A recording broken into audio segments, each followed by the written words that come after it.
When Roseanne first appeared on American television in 1988, it wasn't just another sitcom. It was a raw, unapologetic reflection of working-class America. Messy, funny, and brutally real. And at its heart stood John Goodman, the blue-collar dad every viewer could see themselves in. For nearly a decade, he stood beside Roseanne Barr, both on and off-screen, through laughter, chaos, and cultural revolution. But behind those record-breaking ratings and unforgettable jokes, a darker reality was brewing: tension, betrayal, and one shocking decision that would shatter everything.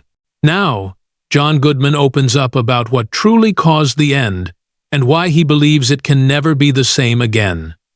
Before the world knew him as Dan Connor, John Goodman was simply a quiet boy from Afton, Missouri, a kid shaped by loneliness, loss, and the desperate need to belong. Born on June 20th, 1952, tragedy struck early. When John was just 2 years old, his father, Leslie Goodman, suffered a fatal heart attack, leaving behind a young wife and 3 children. His mother, Virginia, worked endlessly as a waitress and saleswoman, juggling 2 jobs to keep food on the table. But no matter how hard she tried, emotional wounds don't heal as fast as financial ones. Years later, Goodman admitted that his father's absence left a void nothing could ever fill. "I grew up afraid of everything," he once said. Afraid of being alone, afraid of not being good enough. At school, he faced cruel teasing about his weight and struggled to fit in. But instead of friends, he turned to comic books, his true companions. The heroes of DC and Marvel became his mentors. He admired Green Lantern's courage, the Atom's intelligence, and Captain America's loyalty. From them, he learned that strength wasn't about winning. It was about getting back up when life knocked you down. Joining the Boy Scouts gave him the same sense of structure and purpose. He thrived under discipline, learning teamwork, leadership, and resilience, qualities that would later define his career. By high school, Goodman's size finally became an asset. He was a standout football player, a powerhouse lineman who gave his all on the field. His talent earned him a scholarship to Southwest Missouri State University, now Missouri State.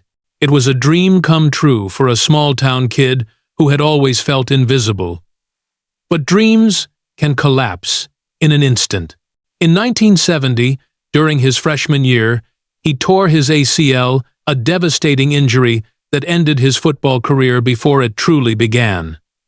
Suddenly, he had no plan, no direction, no identity. Then, almost by accident, he wandered into the drama department.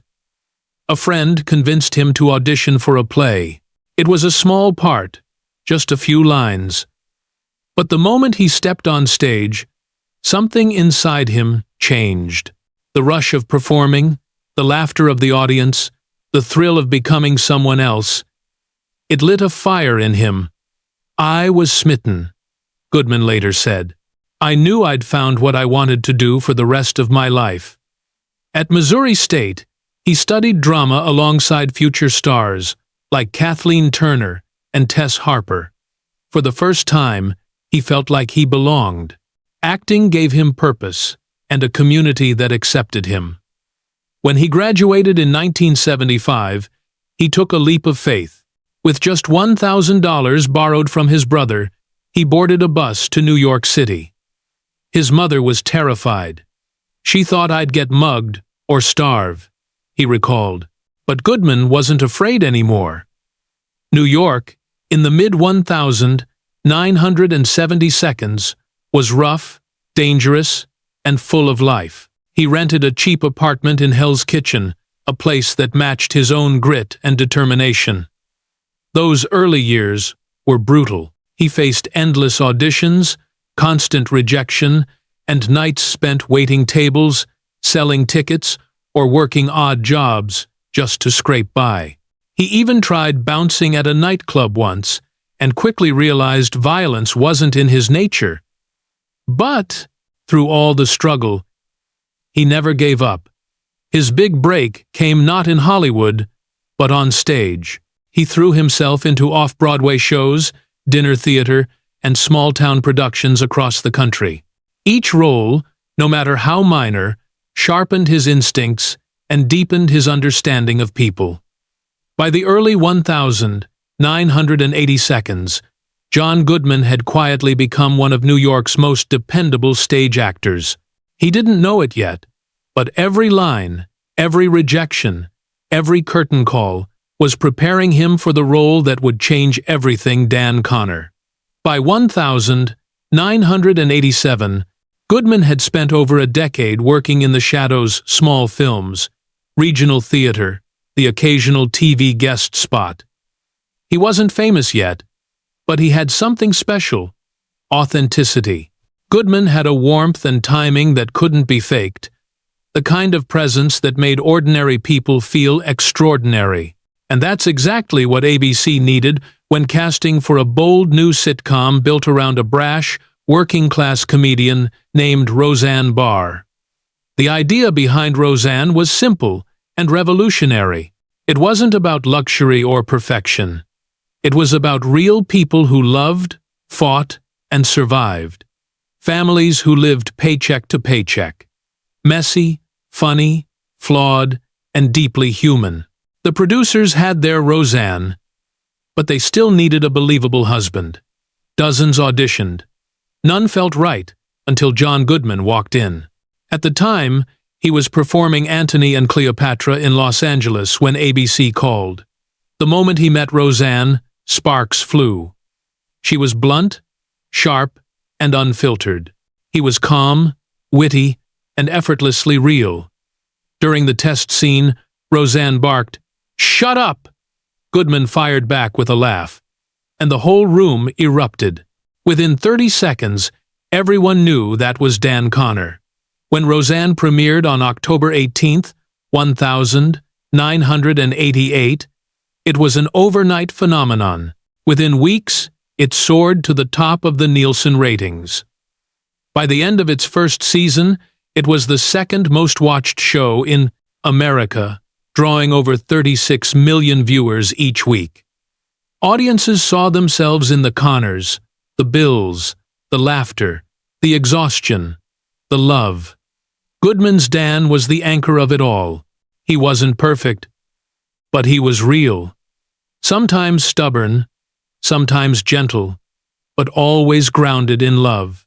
Behind the scenes, the energy between Goodman and Barr mirrored their on-screen marriage. Playful, fiery, and unpredictable. Roseanne was a comedic powerhouse, fiercely protective of her creative control.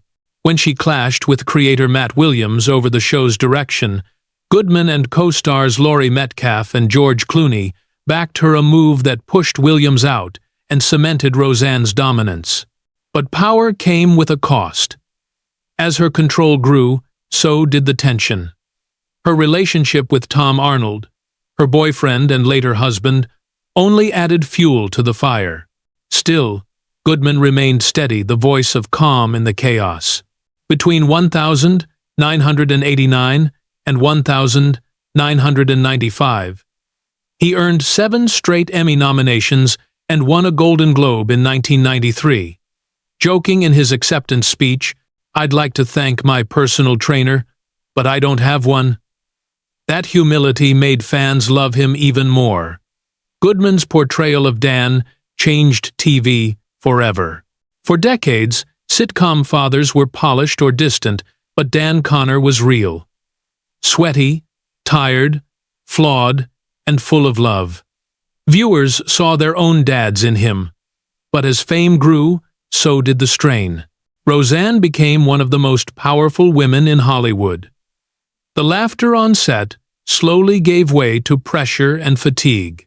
Goodman once said, "Working with Roseanne was like being on a roller coaster with no brakes, thrilling, but terrifying." The 1,990 seconds were Roseanne's golden years, but behind the success was constant turmoil. Roseanne's personal life became tangled with the show. Her marriage to Tom Arnold brought chaos to the set. Scripts were rewritten at the last minute, writers came and went, and tempers flared. Goodman admired her genius, but struggled with her volatility.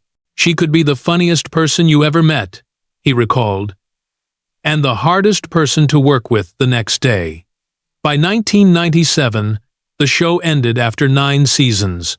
It was bittersweet, a masterpiece that had burned itself out. Goodman was proud. After Roseanne, he proved his depth as an actor, shining in films like Barton Fink, The Big Lebowski, and Oh Brother, Where Art Thou? His performances were layered, tough, yet vulnerable, reflecting the complexity he'd lived through. But behind the success, his personal life was unraveling. He began drinking heavily. "I was drinking at work," he later admitted. It was embarrassing. In 2007, he entered rehab and got sober, crediting his wife and daughter for saving him. It was a rebirth, and the start of closure for the man who once embodied Dan Connor. In March 2018, Roseanne returned after 21 years. Nostalgia met modern reality, and fans flocked to it. The premiere drew 18 million viewers, making it the highest-rated comedy in 4 years. Goodman said, "It felt like putting on an old pair of shoes. For a moment, the magic was back." Then came May 29, 2018. Roseanne Barr posted a tweet comparing Valerie Jarrett, a former Obama advisor, to the Muslim Brotherhood and Planet of the Apes. The backlash was instant. ABC canceled the show within hours, calling the remarks abhorrent, repugnant, and inconsistent with our values. Goodman was blindsided. He found out through the news everything gone in a single night. He stayed silent at first, saying only, "I'd rather say nothing than cause more trouble." Months later, he spoke to the Sunday Times, saying, "I know for a fact she's not a racist." It wasn't a defense of her words, but a reflection of loyalty, the kind that runs deep, even when it hurts. Still, the damage was done. Roseanne was over, not because of ratings, but because of words that couldn't be taken back. In October 2018, ABC launched The Connors, a spin-off without Roseanne. Her character was written out as having died from an opioid overdose. Goodman returned as Dan Connor, alongside Laurie Metcalf and Sarah Gilbert. Many doubted it would survive, but it did. Against all odds, The Connors ran for 7 seasons, ending in 2025. Goodman's portrayal of a widowed Dan was tender, heavy with loss, but full of quiet strength. Off-screen, his relationship with Barr was beyond repair. "We haven't talked for 7 or 8 years, he told The Hollywood Reporter. "I doubt she wants to talk to me." In 2024, Barr told Fox News Digital, "No, I'm not friends with any of them. They're all in the past." Still, Goodman spoke of her with grace. "She made me laugh, and I made her laugh," he said. "It was a special time." That mix of affection and sorrow summed up the legacy of Roseanne: brilliant, groundbreaking, and tragically human. By 2025, as The Connors aired its final episode, Goodman reflected, "It went by so fast. Feels like it started 2 weeks ago." He realized what few others did: Roseanne wasn't just a show. It was a mirror of America itself, a reflection of love, struggle, and change. It didn't end just because of scandal. It ended because people changed. Fame fractured friendships, and some wounds never heal. In the end, John Goodman never blamed Roseanne, not fully. He simply mourned what was lost.